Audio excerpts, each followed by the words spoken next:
E vai conversar com a gente também hoje aqui no nosso programa José Balan Filho, ele que é ferromodelista lá de Curitiba e vai trazer pra gente as curiosidades, né, a respeito desse hobby tão legal que chama tanta atenção. José Balan, tudo bem? Boa tarde, seja muito bem-vindo ao Telescópio. Boa tarde, Guto, é uma satisfação estar participando com vocês aí. Antes de mais nada, parabéns à Flávia, é um trabalho maravilhoso. Muito bem, e já conta pra gente aqui, né, mano, primeiro o que é o ferromodelismo? O ferromodelismo é, antes de mais nada, a reprodução da realidade ferroviária em escala, numa escala menor. No nosso caso, a minha preferência é a escala HO, que é 1/87, que significa que tudo vai ser reduzido em 87 vezes, e nós reproduzimos, né, nesse menor tamanho, toda a estrutura ferroviária, que vai dos trens, galpões, armazéns, a própria ferrovia, as cidades que recebem as ferrovias. Em suma, é isso o ferromodelismo, é a reprodução da realidade ferroviária em escala. Muito bem, e conta pra gente como que isso entrou na sua vida, né? Foi, vamos dizer assim, alguém que você teve um contato com a ferrovia, alguém da família, que momento entrou esse amor aí? Comigo começou por acaso.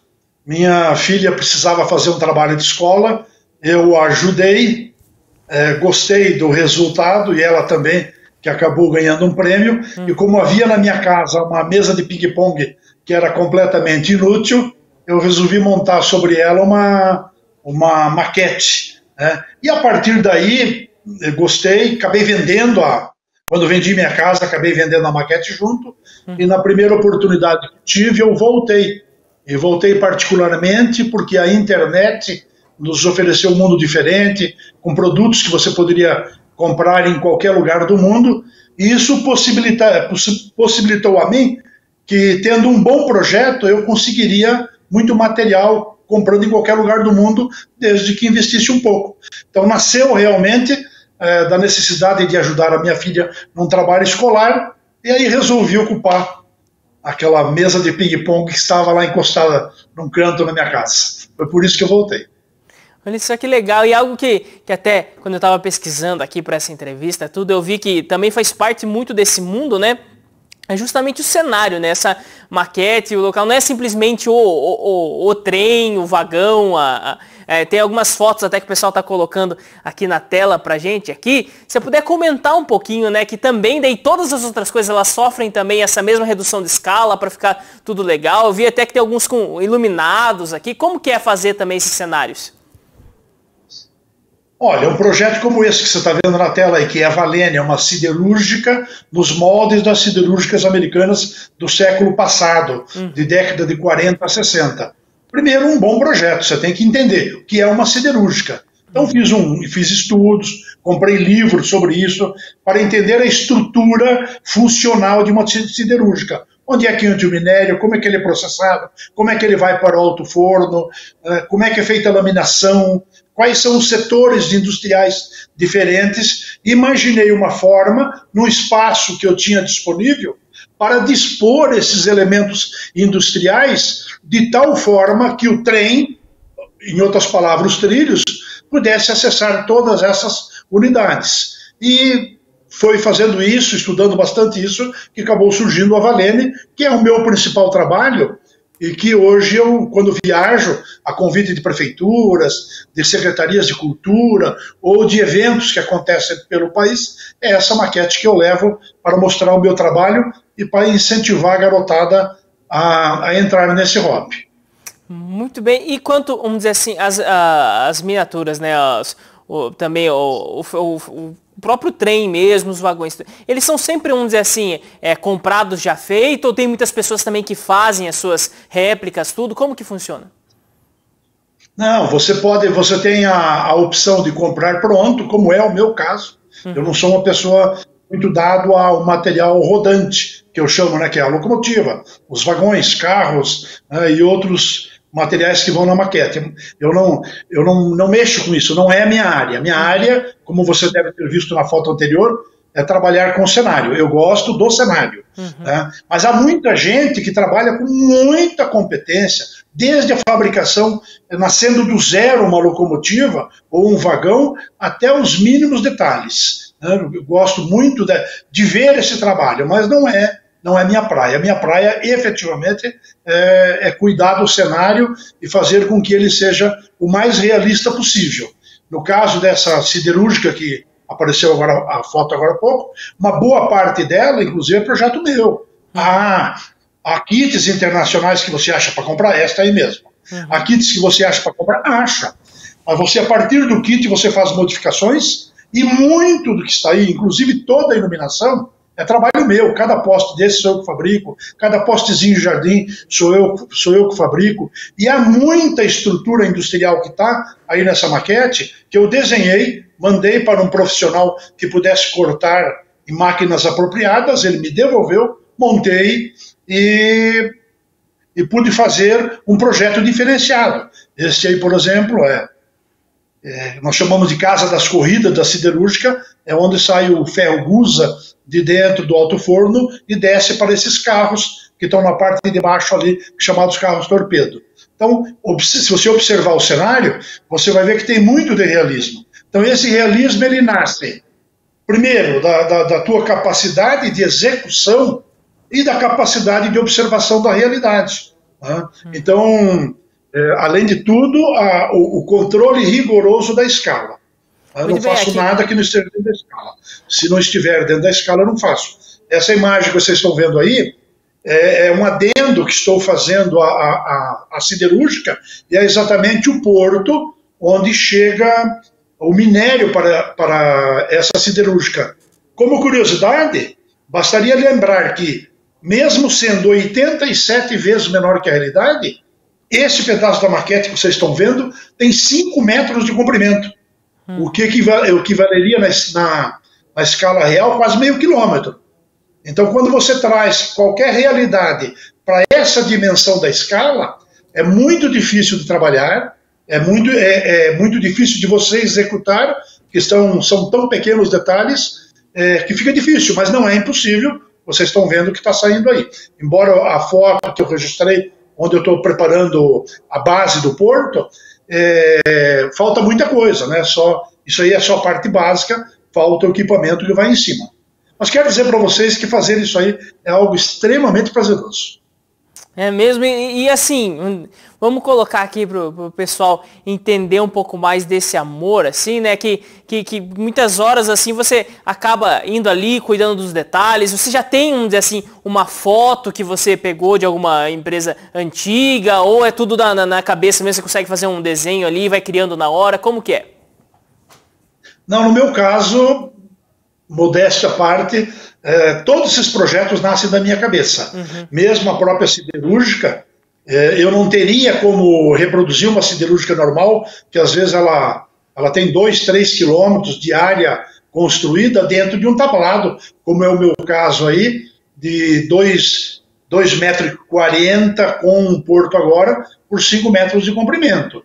Então, normalmente, tem que nascer da tua própria cabeça de você fazer com que todos os elementos que você quer reproduzir caibam desse espaço que você está utilizando. Então, normalmente, meus projetos, todos eles, a cidade ferroviária, que está na estação ferroviária de Curitiba, a Valênia, que está aqui comigo, estou trabalhando nela, a maquete das crianças, que foi uma maquete que eu fiz para as crianças se iniciarem e doei para a Associação de Ferromodelismo aqui do Paraná. Essa aí que aparece é a cidade ferroviária, foi adquirida para a Serra Verde Express e pertence ao acervo deles. Ela fica em exposição permanente lá no saguão da rodoferroviária. Então todas elas foram criações nascidas da minha cabeça. Não há. Essa aí é outra, é um diorama, que tem 1,17 m por 70 e pouco, que reproduz um trecho das montanhas rochosas que fica entre os Estados Unidos e o Canadá, com exceção óbvia do trem e dos vagões, e algumas árvores, todo o resto é de minha fabricação. A maioria das árvores, as pedras, todas são feitas uma a uma, de gesso, né? Os trilhos não, eu compro já pronto, só assento e faço envelhecimento. Mas um trabalho desse, a maior preocupação é você se concentrar em obter a realidade. Aí, por acaso, não sei onde foram achar essas fotos, que de modo geral eu não apareço nas minhas fotos, mas estou fazendo as árvores que iria na maquete anterior. Normalmente eu fujo desse tipo de coisa, mas hoje, a convite do meu amigo ali, eu atendi com muita satisfação. Olha só, que legal, né? Nós vemos que é um trabalho artístico mesmo, assim, não tem como, vamos dizer assim, às vezes se fala, né, como um hobby, tudo, acha que é simplesmente a coleção, mas não, você vê que tem toda uma questão artística, uma questão também de levar, né, um pouco, vamos dizer assim, dessa experiência que é, e muito se fala a respeito disso, né? Quando se fala de trens, se fala da experiência, tudo. Nós temos algumas pessoas que já vieram conversar aqui com a gente no programa, né? E nós temos nós somos aqui em Itapetininga, uma cidade que tem ali a antiga linha da FEPASA aqui, que hoje é utilizada por outras concessionárias, tudo, mas que tem uma ligação muito grande assim com esse povo. E as pessoas, elas vêm conversar com você a respeito disso muitas vezes, falando dos momentos, lembrando também, ao olhar ali para aquela situação, de que era uma viagem muito diferente viajar de trem, José. Olha, eu tenho lembranças agradabilíssimas com relação a isso, né? Eu já tive pessoas que viram minhas fotos na internet, pediram para vir ver a maquete aqui no meu escritório. Não é uma coisa que eu cedo sempre, porque eu tenho trabalho. A maquete, embora seja também hobby, mas é também um trabalho meu. Esporadicamente eu atendo alguns pedidos, mas eu jamais falo sobre isso. Nenhum cliente meu nunca viu eu postar alguma coisa sobre isso. Mas voltando às pessoas que pedem para conhecer, que puxam pelas reminiscências, ou que trabalharam em ferrovia, nos tempos áureos da ferrovia no Brasil. Um dos casos, um senhor veio aqui, ele ficou do lado da maquete, eu percebi que ele se emocionou, eu me retirei uma distância adequada, e eu vi. Eu me emociono quando eu lembro disso, porque ele chorou compulsivamente, mas chorou. Eu acho que a visão da maquete mexeu muito com sentimentos, com o período da vida dele, né? A única coisa que ele me falou, depois que ele parou de olhar aquilo e chorar, ele falou assim, ele perguntou para mim: se eu quiser vir aqui de novo ver essa maquete, você permite? Não preciso nem dizer qual foi a resposta, né? Ou numa outra oportunidade, lá na rodoferroviária, uma família viu a maquete, se emocionou e veio contar para mim que um filho muito jovem faleceu, e a coisa que ele mais gostava era dos trens que ele tinha, que ele ganhou, né, dos pais de presente num dos aniversários. Quando do falecimento do garoto, eles se desfizeram de tudo, menos desse material ferroviário. E até vieram conversar comigo e falaram: você aceitaria como presente? Porque hoje, vendo o teu trabalho, nós sabemos que vai estar em boas mãos. Passada uma semana, me aparecem eles com uma caixa cheia de locomotivas, de vagões, e coisas, né, que hoje eu guardo com muito carinho e não tenho nem coragem de colocar na maquete. Tal é a carga de afeto que esse material todo recebeu dos pais e do garoto falecido. Essas experiências são inesquecíveis e elas fazem valer a pena, às vezes, estar lá 3, 4, 5 horas recebendo turistas, recebendo amigos, porque essas coisas acontecem, a gente não imagina, mas acontecem. Então a gente se sente gratificado por estar mostrando um trabalho que deu muito trabalho, né, mas porque é capaz de evocar tantas emoções em pessoas que não são completamente desconhecidas. Isso vale a pena. Muito legal. E também falando aqui a respeito agora do país em si, né? Existe uma comunidade que sempre conversa a respeito disso, você tem contato com outros ferromodelistas e tudo, onde vão apresentando um trabalho para o outro, tudo isso é muito forte aqui no Brasil, ou existem alguns países onde isso é muito mais forte, onde as pessoas elas têm, vamos dizer assim, é um pouco mais arraigado aí na cultura do país? Na realidade, mais nos Estados Unidos do que na Europa, existe uma cultura do modelismo ferroviário nos Estados Unidos e na Europa, mais nos Estados Unidos. E você me faz lembrar uma oportunidade onde, acho que era o Reagan, estava deixando o governo, no último dia, um repórter perguntou para ele: e agora, presidente, o que o senhor vai fazer? Ele falou: vou para casa brincar com os meus trenzinhos. Então, para você ver como faz parte da cultura de um povo. Nós ainda, de certa forma, eu poderia usar a palavra incipiente, entre aspas, mas nós crescemos muito. Com o advento da internet, nós descobrimos que temos milhares de ferromodelistas pelo país afora. E a internet, particularmente através do Facebook, esse pessoal está brotando, como se fosse uma árvore, uma planta depois de uma queimada. Vem com toda a sua pujança, com todo o seu verdor. É o que está acontecendo hoje. Muita gente aparecendo, estão acontecendo muitos eventos pelo país, as pessoas levam suas maquetes, levam seus projetos, embora às vezes estão começando, né? Então há todo um grupo de pessoas, vamos dizer assim, mais veteranos, no caso, que se disponibilizou a dar uma mãozinha para as pessoas que estão começando, né? Para ter uma ideia, como é que começo, como é que eu faço, onde é que eu vou, o que que eu leio, se eu precisar de ajuda, como é que eu faço. Então, até de minha parte, eu criei um site onde eu coloco algumas dicas, né, para o pessoal, e estou sempre disponibilizando esse material na internet. Curioso, e eu recebo um relatório do Google sobre isso, é que a página, por permitir tradução para qualquer língua do mundo, essa página de auxílio, ela é acessada por pessoas de países que eu nem sabia que existia. Então, para você ver como que se cria um mundo dentro disso aí, onde todo o pessoal se ajuda, todo mundo se curte. Há sempre aquelas figuras estranhas que nós apelidamos de contadores de rebite, aquele pessoal que acha qualquer erro em qualquer coisa, né? Nossa. E no nosso ramo não é diferente. Mas, de um modo geral, as pessoas são muito receptivas, são muito colaborativas, né? Há um ambiente muito bom nessa área. Tanto que eu brinco com o pessoal que participa de evento, que o que para mim eu gosto mais da véspera do evento do que do evento em si. Porque no evento em si nós não temos todo aquele tempo para atender todos os amigos que chegam para conversar com a gente. É muita gente. Na véspera, enquanto estou montando a maquete, vão chegando os amigos, nós vamos conversando, colocando o papo em dia. E o que é muito bacana nesses eventos? É que nós vamos reencontrar os amigos que nós já conhecemos e vamos conhecer aqueles amigos virtuais que fizemos ao longo do ano. Então, por isso que eu sou um cara que brigo sempre nos eventos, para que todos tenham crachá, para você saber com quem você está falando. Né? Então, esse é o bacana do evento. Você encontra os amigos que você já tem e encontra, transforma em realidade, em carne e osso, aqueles virtuais que você fez ao longo do ano. Então, isso que é o bacana. Então, é um ambiente muito, muito bom mesmo, né? De muita amizade.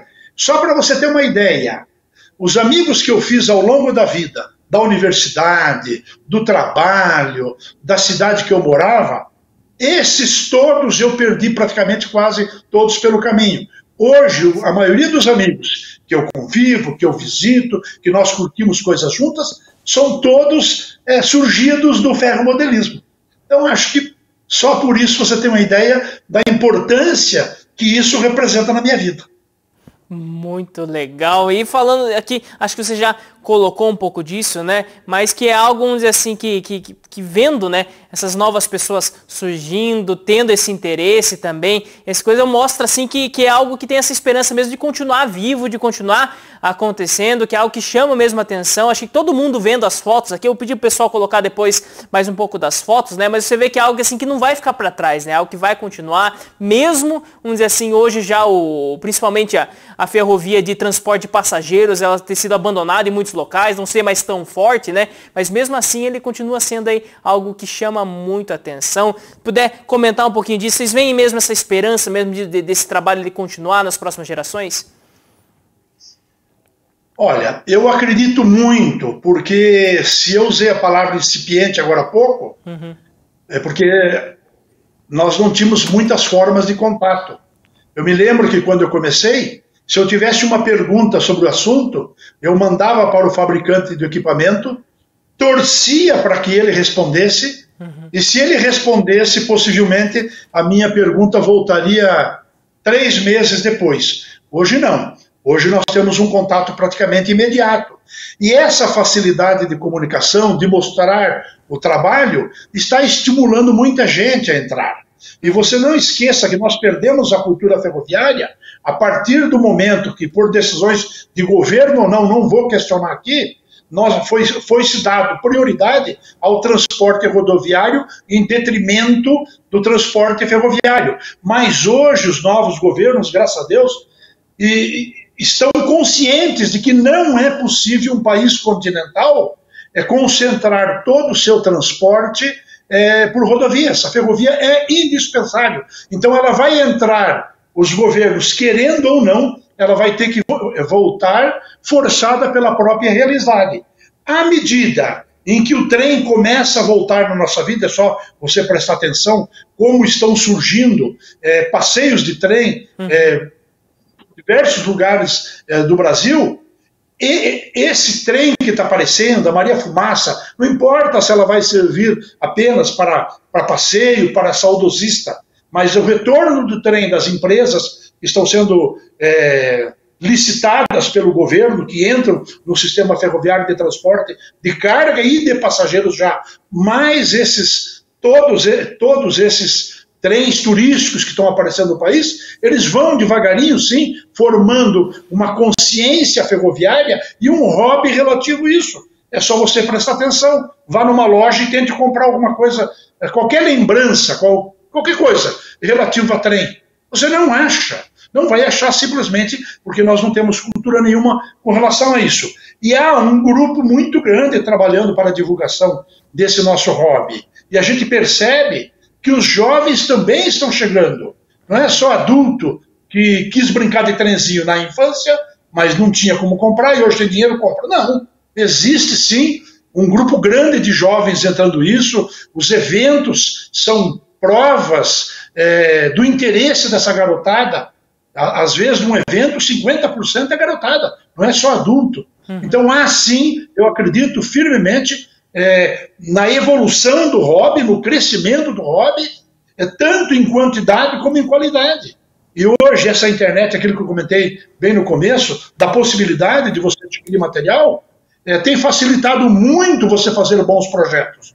Fazendo bons projetos, você tendo material e uma certa habilidade, você vai fazer um trabalho muito melhor, que vai atrair muito mais atenção e muito mais gente. Eu acredito sim, num futuro muito bom, tanto para ferrovias na escala 1 por 1, quanto no nosso hobby, que haverá um crescimento muito grande. Muito bem, eu pedi pessoal só colocar aqui mais algumas fotos aqui, se puder comentar um pouquinho pra gente aqui, porque é um trabalho mesmo impressionante para os olhos aí. Esse aí, por exemplo, é o porto da siderúrgica. O que você está vendo é uma máquina chamada Hullet. Ela era utilizada na metade do século passado, um pouquinho mais e antes, para descarregar os navios. Hoje tem outras formas modernas, mas lembrando que a Valene representa a década de 40 a 60 do século passado. Então tudo que entrar nela é assim. Então, do lado direito você está vendo o porto, onde é feito o descarregamento, está em construção, e do lado esquerdo a siderúrgica propriamente dita. Muito bem, próxima foto aqui. Essa foto aí, ó, é o meu xodó dentro da maquete atual. Eu vou explicar por quê. Quando você faz uma maquete dessa, você tem que pensar no cenário em conjunto. Então, eu utilizei a técnica fotográfica de você olhando a maquete de frente, você terá à esquerda uma moldura e à direita uma moldura. À esquerda, esse portinho que está fora da área do porto principal, que é destinado a pescadores. Aquele pescadorzinho de final de semana vai pegar seu lambari, vai pegar o seu peixinho, o seu marinho e tal. Esse canto. E do lado direito há um volume de pedras que avança sobre o mar, onde há um belvedere. Eu chamo belvedere, que no Brasil usa outra palavra. Eu chamo belvedere, que é a palavra italiana, né? Onde as pessoas podem ir, olhar o porto, olhar o mar e tirar fotografias. Então o objetivo dela, tal qual na fotografia, é para ser de moldura para a parte principal do porto, quando você olha de frente. Esse é o portinho, é o portinho do porto. vamos dizer. Olha só, que legal, muito, muito interessante. Acho que o pessoal gostou bastante de conhecer um pouco desse trabalho feito e também toda essa cultura, né, do ferromodelismo. José, muito obrigado pela participação aqui com a gente. Se tiver mais alguma consideração final e também se tiver algum site onde o pessoal pode acompanhar seu trabalho, alguma página, tudo, onde eles podem conhecer um pouco mais a respeito desse amor aí que você tem pelo ferromodelismo, pode divulgar aqui pra gente. Tá,